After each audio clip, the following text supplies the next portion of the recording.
So now we come to the next point, which is principles in writing news.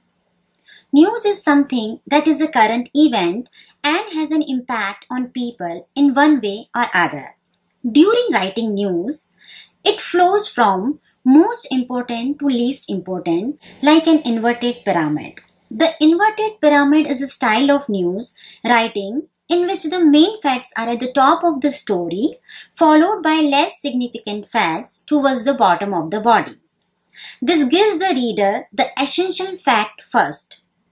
More information on styles of writing will be discussed in the other module of the course. The first one in principle in news writing is lead.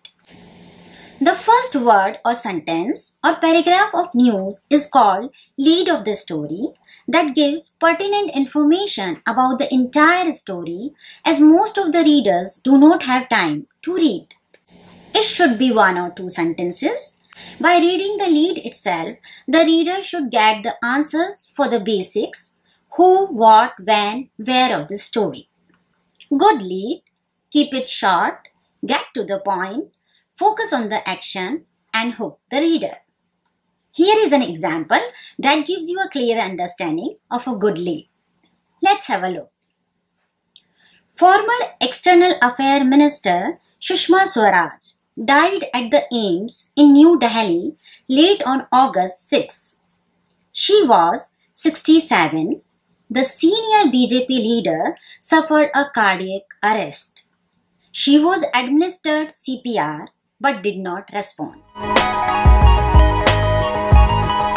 With this lead, could you get the answers for 5 W's and 1 H? And of course, this will be your answer. Who are the individuals? What is the news story about? Where is it happening? When did it happen? Why is it happening? And how did it or how may it unfold? The second principle is headline. In general, people scan the headline before reading the detailed information. So headlines are very crucial in capturing the attention of the reader and at the same time highlighting the matter within the story. The headline should be precise, specific and informative. It needs to be in the present tense with active verbs. The third principle is quotes. Let people speak for themselves is one of the golden rules of journalism. And a quote is the written form of the words which people have spoken. Why use quotes? Quotes from a speaker or interview bring life to the story as they add human interest and authenticity. It adds weight, color and explanation that helps to move the story on. It is not merely telling the reader what has happened, but to illuminate the facts. Here are some guidelines for writing quotes. Balance in quotes is important, covering all aspects of the story. It should not be one-sided. For example, a show which was liked by the majority of the people should also need to cover the minority who hated that particular show.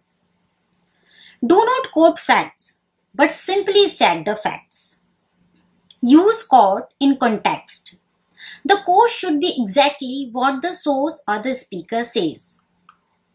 Take care when punctuating quotes. Quotes are introduced with a colon or a comma and quotation marks, either double or single. The fourth principle is transition. Before I move on, let us have a look at this example. Sandeep did not have enough money to buy his mom flowers. He was not old enough to get a job. He felt sad on Mother's Day. You might observe a lack of flow in the sentences. It seems to be choppy with gaps that may confuse the readers. There is a need to use the words which smooth out those gaps to make the sentence easy to read. Like this. Sandeep did not have enough money to buy his mom flowers because he was not old enough to get a job. Nevertheless, he felt sad on Mother's Day. So what I mean to say that the words and phrases which provide a connection between ideas, sentences and paragraphs are called transition. The primary purpose of using transition is to add information, to explain and to help the story flow. Use transitional words like after all, besides, however, furthermore, etc. to help with the flow. The fifth principle is ending. It is crucial to hook the attention of the readers or viewers not only in the beginning but till the ending by saying something important at the end also. A good ending gives completeness to the story, mainly if the end refers to the information in the lead. The following example of a newspaper article gives you a clear picture of component of news writing. As you can see at the top of the article, a bold sentence, UK vaccine prompts protective immune response in early test is a headline. The first paragraph of the story includes 5W and 1H is called lead, and in the middle of the article, a quote is given. So now we come to the next point, which is news elements.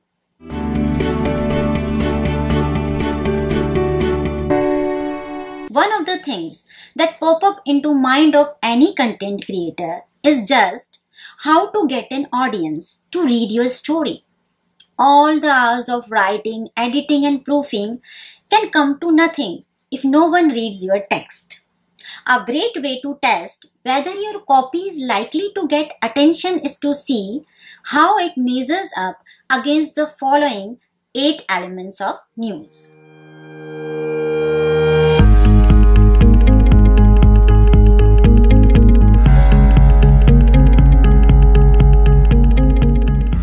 The first element of news is accuracy. Accuracy means the reliability of the information in procuring and publicizing the information. It is essential to give the names of the people and places in the news correctly. While emphasizing fact and figures, correct numbers are the baseline for the reliability of the news. While mentioning the days, dates and times of the event or incidents in the news, accuracy plays an important role. The second element is balance. Maintaining balance in the news is as important as accuracy. News should always cover a positive and negative aspects of the story.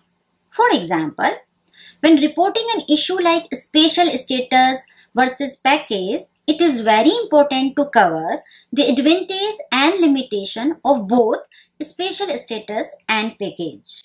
At the same time, we should consider the ideas of both ruling and opposition parties.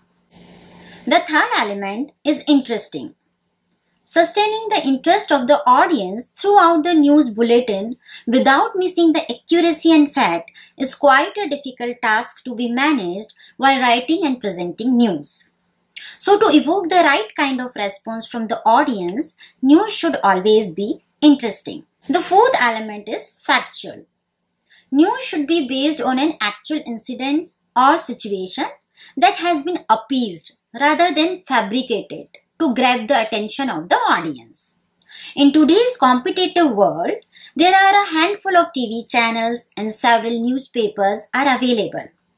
It will provide the opportunities for the viewers or readers to cross-check the facts.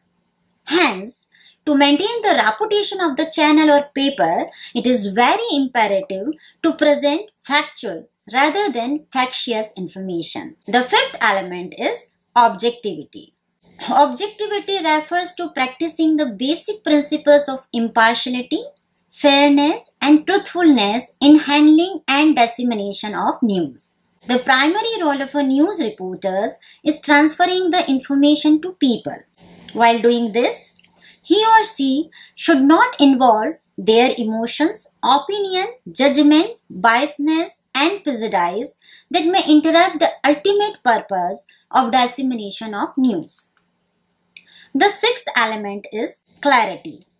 Clarity means making the content easy to understand. News should be precise, crisp and fast. use simple language and simple sentences.